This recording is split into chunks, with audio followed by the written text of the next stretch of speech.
Eu tenho uma palavra para o teu coração que está no livro de Gênesis, capítulo 41. Gênesis 41, verso de número 51. Gênesis 41, 51 e o 52 também.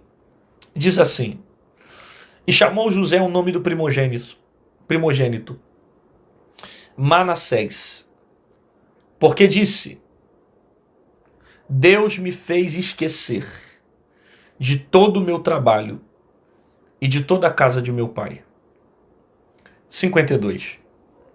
E o nome do segundo chamou Efraim, porque disse: Deus me fez crescer na terra da minha aflição.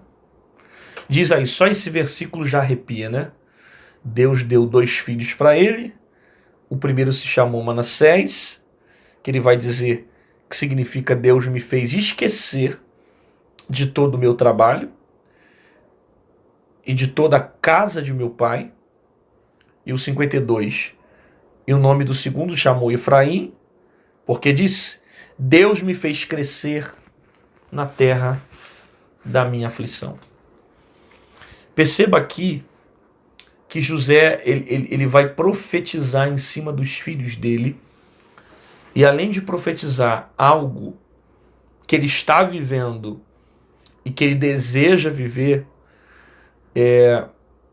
esse filho aqui representa as circunstâncias que José estava passando e outras que ele estava profetizando. E eu digo por que ele estava profetizando, porque o verso 51 vai dizer para nós que ele vai dizer: Deus me deu Manassés, porque disse: Deus me fez esquecer de todo o meu trabalho e de toda a casa do meu pai. É óbvio que a expressão esquecer ali, ela não está ligada numa interpretação literal, porque José não se esqueceu do que passou, não se esqueceu do sofrimento que viveu. Tanto não se esqueceu, todo mundo conhece a história e sabe que quando os irmãos de José aparecem para tentar pegar comida dentro do Egito por causa da fome que alcançou a terra, você vê que José prepara ali uma situação para tentar constranger os seus irmãos. Então, esquecer, ele não esqueceu. Mas com a vinda do filho, ele está liberando uma palavra para o tempo que ele está vivendo. Por isso que eu disse que os filhos representam uma expressão profética de algo que ele quer viver, ele vai viver, e também de algo que ele está vivendo. Eu disse isso em outras mensagens, mas é bom eu repetir aqui, que todo judeu, na verdade, os hebreus, eles tinham o hábito de colocar o nome do filho de acordo com o momento que eles estavam vivendo ou de acordo com algo profético que eles queriam liberar sobre a vida dos filhos, né? Então a maioria das vezes você vai ver os nomes na Bíblia referente a um estado que eles estavam passando naquele momento. Uma circunstância, uma perda, um sofrimento, a morte. Exemplo disso, Raquel, quando no parto vai morrer, e ela coloca o nome do garoto de Benoni, ligado ao seu sofrimento. Aí Jacó não vai aceitar a expressão do nome sobre o garoto e coloca o nome de Benjamim, filho da minha mão direita. Ou seja, não deixa o menino amaldiçoado com o nome, mas abençoa ele, transferindo para ele uma bênção, dizendo que ele seria o filho da sua mão direita. Ele não será chamado Benoni, mas será chamado Benjamim. E assim outros filhos que nasceram de acordo com a circunstância. Isaac, que significa risos, apareceu no momento que eles riram, que Sara riu, né? Que Sara riu com essa intenção de desacreditar, de não acreditar no que poderia acontecer. Então o nome veio de acordo com aquele momento, com aquele episódio, né? E assim muitos outros nomes que vieram de acordo com o tempo, de acordo com as circunstâncias, outro com o propósito de profetizar, né? Outro com o propósito de declarar algo profético para aquele tempo. Isso a maioria dos judeus na Bíblia. Judeu não dava nome por dar. Os hebreus, eles não simplesmente colocavam os nomes por colocar. Não é igual o brasileiro, por exemplo. O brasileiro fala, eu gosto de Rodrigo, então vou colocar Rodrigo. Eu gosto de Tiago, então vou colocar Tiago. O brasileiro não fica preocupado colocar um nome de acordo com o tempo que eu estou vivendo, com as minhas circunstâncias, ou então vou colocar um nome para profetizar sobre a vida dele. É claro que nós cristãos, depois que nós conhecemos a palavra, a gente procura colocar nomes que venham abençoar o nosso filho, nomes que tenham significados proféticos sobre a vida da nossa herança.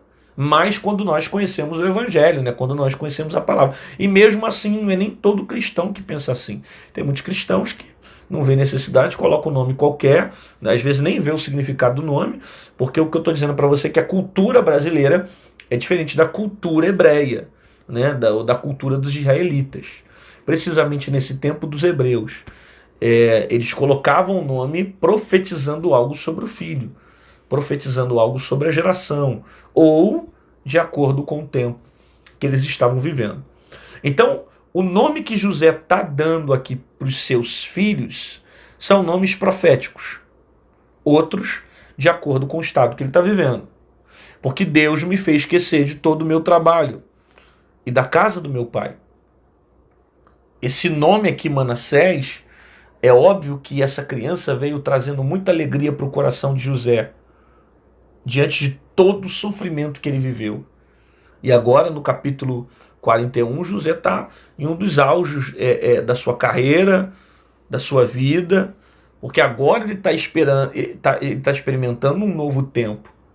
Um cara que foi vendido pelos seus irmãos, foi colocado dentro de um buraco, foi vendido para o Egito, foi preso de maneira desonesta porque ele não tinha cometido nenhum delito, ficou anos na cadeia, depois tiraram ele, aí Faraó vai passar o sonho para José, José vai interpretar o sonho, a partir daí que a vida dele muda, que ele se torna governador do Egito.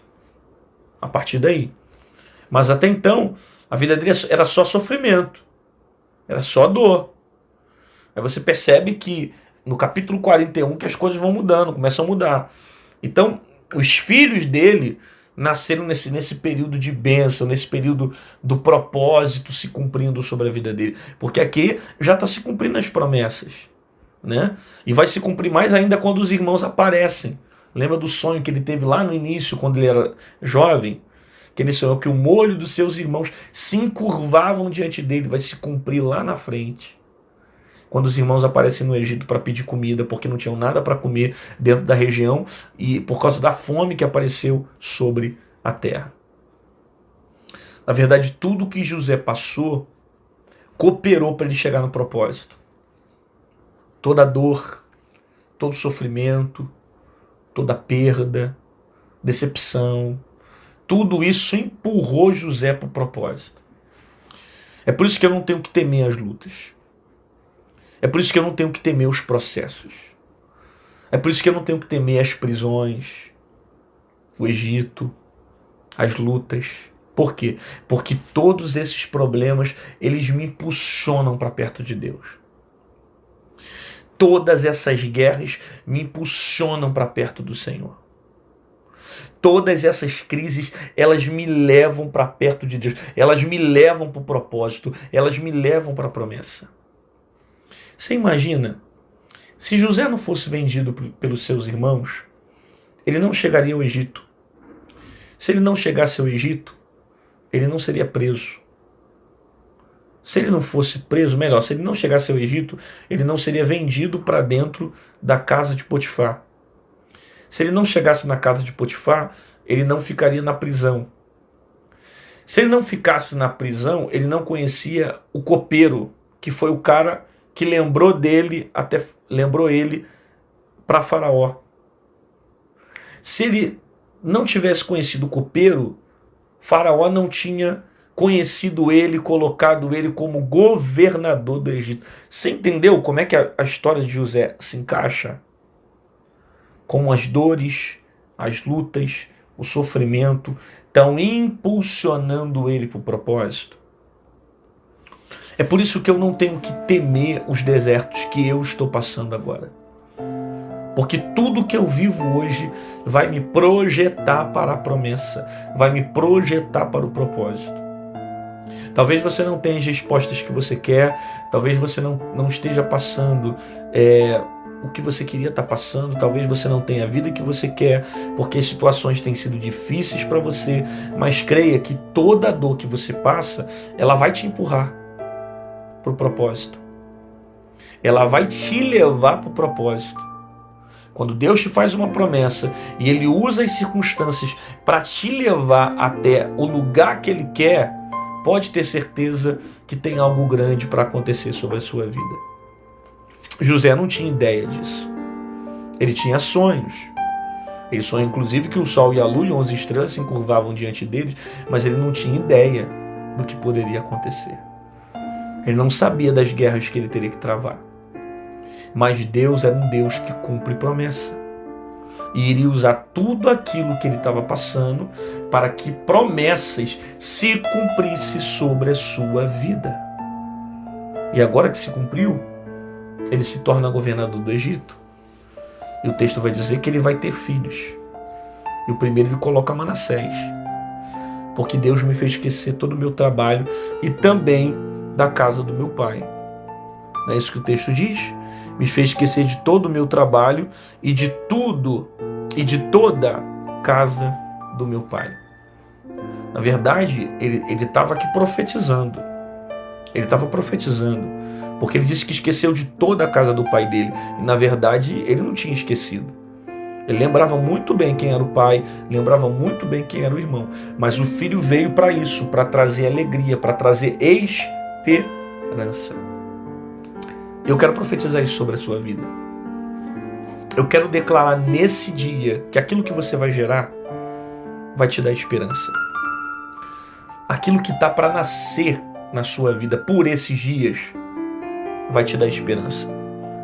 Talvez você não saiba, mas há um Manassés que Deus vai fazer crescer dentro de você. Eu não estou falando gravidez física, eu estou falando de algo espiritual.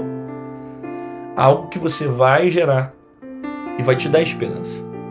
E essa palavra cabe tanto para homem quanto para mulher, algo que vai surgir na tua vida por esses dias que vão te dar esperança.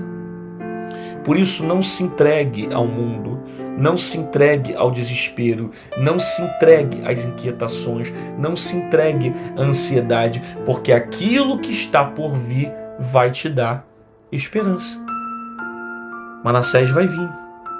E quando Manassés chegar, vai te dar esperança, vai te dar alegria, vai fortalecer a tua fé.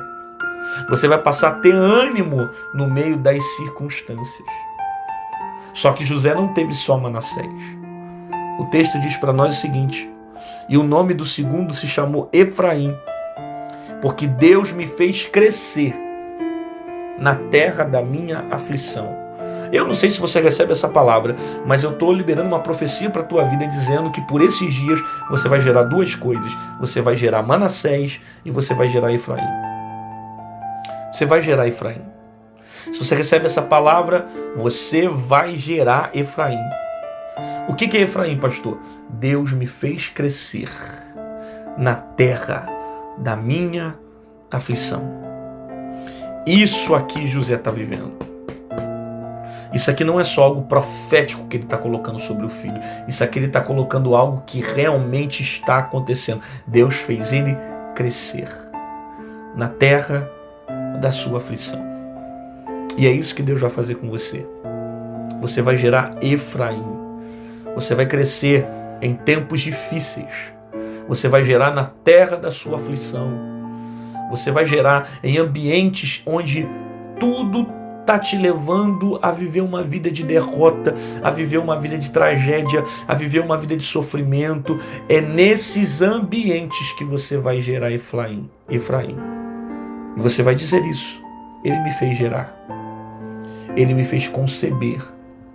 Quando ninguém acreditava em mim, quando todos duvidavam do meu potencial, quando eu estava sendo julgado, quando eu fui colocado na prisão, quando eu passei pela dor, quando eu fui caluniado, quando eu passei por afrontas, quando ninguém mais acreditou em mim, Ele me fez gerar.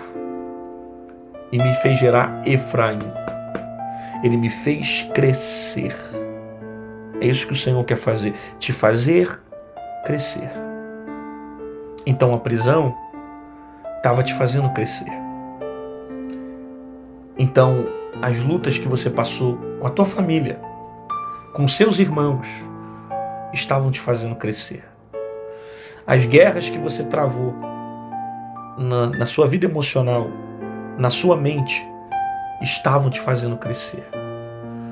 Os desencontros, os assédios, as dificuldades, os traumas, você vivendo de maneira honesta, fazendo tudo de forma certa e mesmo assim sendo levado por uma prisão, por um calabouço, tudo isso estava te fazendo crescer. Só que durante o processo, você não conseguia ver o quanto isso estava te fazendo crescer. Mas você estava crescendo. Nas calúnias você crescendo, nas pedradas você crescendo, nas afrontas você crescendo, com as portas fechadas você crescendo, sendo humilhado você crescendo, nas dificuldades você crescendo, no meio do deserto você crescendo, no meio dos problemas você crescendo. Deus estava permitindo todo o cenário para que você crescesse. E lá na frente gerasse Efraim. E quando o Efraim chegasse, você lembrasse disso, que o Senhor me fez crescer na terra da minha aflição. Isso aqui é muito forte para a gente. Porque você não vai crescer em terras distantes. Você não vai ser exaltado em lugares que ninguém te conhece. Você vai ser exaltado na terra da sua aflição. No lugar da sua humilhação, vai ser o palco da sua vitória. Na terra da sua aflição, o Senhor vai te fazer crescer. Você não vai precisar mudar de casa, você não vai precisar mudar de marido, você não vai precisar mudar de esposa, você não vai precisar mudar de primo, você não vai precisar mudar de primo é impossível. Você não vai precisar mudar de amizade, você não vai precisar mudar de casa, você não vai precisar mudar de trabalho, você não vai precisar mudar de nada, você não vai precisar sair de casa, mudar de ambiente, não. Não vai mudar nada disso. Deus vai te fazer crescer lá, aonde as pedras foram lançadas, aonde você sofreu as aflições, naquele mesmo lugar que você foi perseguido, que passou por aflições, que passou por adversidade, é ali que você vai gerar Efraim. Recebe essa palavra? Então, de maneira profética, mas muito profética mesmo, escreve no comentário, coloca aí, eu vou gerar Efraim, eu vou gerar Manassés. Não, coloca, profetiza aí sobre a sua vida. Eu vou gerar Efraim e Manassés. Eu estou crescendo na terra da minha aflição. Eu estou crescendo no meio das adversidades. Reproduza isso, mostra o quanto essa palavra está gerando efeito dentro de você. É tempo de Efraim sobre a minha vida. Você percebe como essa palavra é profética para esse dia? É tempo de Manassés para a minha vida, é tempo de crescimento, é tempo de cura, é tempo de tratamento, é tempo de Deus curar a minha alma e limpar o meu espírito, para que eu esteja pronto para viver as promessas que o Senhor tem preparado para mim. Você vai gerar Efraim, você vai gerar Manassés. Deus vai curar o teu passado. E aquilo que você passou não vai comprometer o teu presente, muito menos o teu futuro. O que Deus tem para fazer é algo espetacular.